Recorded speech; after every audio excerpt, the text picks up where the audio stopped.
the first floor? Like this one right here? Straight down. That's only 2 apartments on the first floor.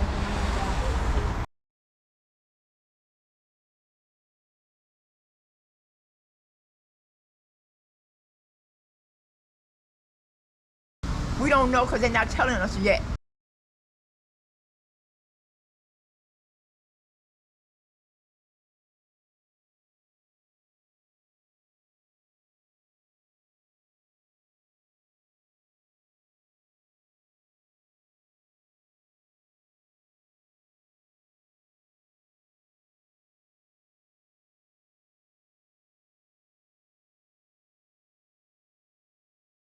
I live on this block since 1979, July 27th.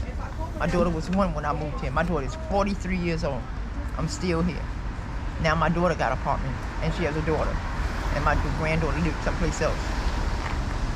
She don't even live in the city. She's 25. I got a son. He lives in Queens. He's 32.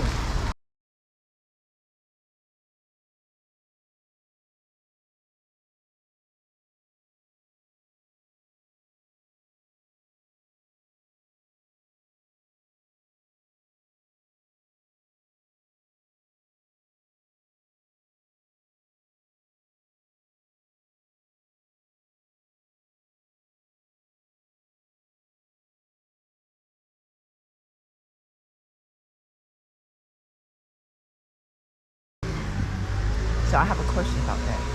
Are they going to tell us that he didn't have on no vest? Because senior cops are supposed to check their attire. You go into a domestic violence argument.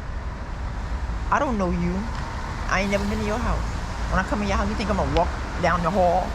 There's no other doors, nothing but walls, nothing but walls. The bathroom's right there by the bedroom where he was at. So you can't even dodge in there when you start shooting. You got to stand there and take the bullets, go down. And then the next cop got shot too. Marcus Sola is still standing in Bayside to give us the indication of what the situation is like right now. Marcus. And Mike, like Stacy said, the temperatures are so cold that there's a limit as to what the plows can do, the effectiveness of the salt. They've been at it all morning. They have been going nonstop, and yet they cannot get to the blacktop. The commissioner, sanitation commissioner, today said you will not see blacktop today because the conditions are just so bad. And the wind whipping makes visibility really poor, which is why they're asking people to stay off the roads. This was a situation we saw a little bit earlier here on Northern Boulevard, where there was a car had trouble getting going. It was going sideways at one point, and the rear wheels just spinning around. Finally started making it up a little bit along the Northern Boulevard when a snowplow approached and had to slow down, work its way around those cars that were there. And that's exactly what officials are hoping to avoid by asking people to stay off the roads, let the sanitation crews do their job. Nearly 2,000 city plows out throughout the 5 boroughs getting to it. The mayor has been traveling to some of the locations to see. You can go online to Plow NYC and see exactly where the plows are in your neighborhood. But again, they're asking folks to stay off the road. Buses are running, and one bus driver just told us it's slippery out there, but some people actually need to get to work today, and so they are among the few that are out. I was actually coming back from my job that forgot to call me and let me know that they were closed. So I'm heading home right now. I was just filling up the tank, so I'm ready for tomorrow. How was it driving? You know what? It was a little slippery, you know, if you step on the brakes too much. And there was a lot of people out, surprisingly, and I was wondering where they were going. So, but yeah, so it's all right. It's not too bad, but I wouldn't recommend being out here unless you have to be, you know. My view. And of course, as we've been saying throughout the morning, it is a Saturday, so that makes it certainly a little bit easier. Fewer people on the road and fewer people on Northern Boulevard. If you're familiar with this stretch, there's really virtually no one on the road here, which is certainly a good thing. That's the latest from Bayside as the wind picks up and the snow comes sideways. Send it back to you guys in the studio. Oh man, I feel for you out there. Stinging wind and the cold conditions too. But Marcus, we heard from Commissioner Grayson earlier about trying to even get the bike lanes open. And you talked to a person who was a delivery person on a bike earlier this morning. Have you seen other people maybe just walking around or on bikes this morning since that interview about 4 hours ago? No, the only folks that we're really seeing walking, occasionally somebody comes to the bus stop, because we are near a bus stop and the bus coming from a business. Some folks who live in the neighborhood maybe trying to get to the bus stop, but really what we've seen is just a lot of it. The plows coming down was certainly a great thing. And at one point, they almost did get it down to blacktop, and we had remarked that, oh wow, it looks like they're making some headway, and then just within, a few minutes, it starts to cover up again and becomes snow covered because the wind and the cold, that's been a constant. But the snowfall rates have really picked up since like 8 o'clock or so, and it's probably snowing heavier than it has been on Fairfield County. And the storm hit the coast harder than the city, but some neighborhoods did pick up more than a foot of snow. People working hard, as you can see, to shovel sidewalks in Emerson Hill on Staten Island.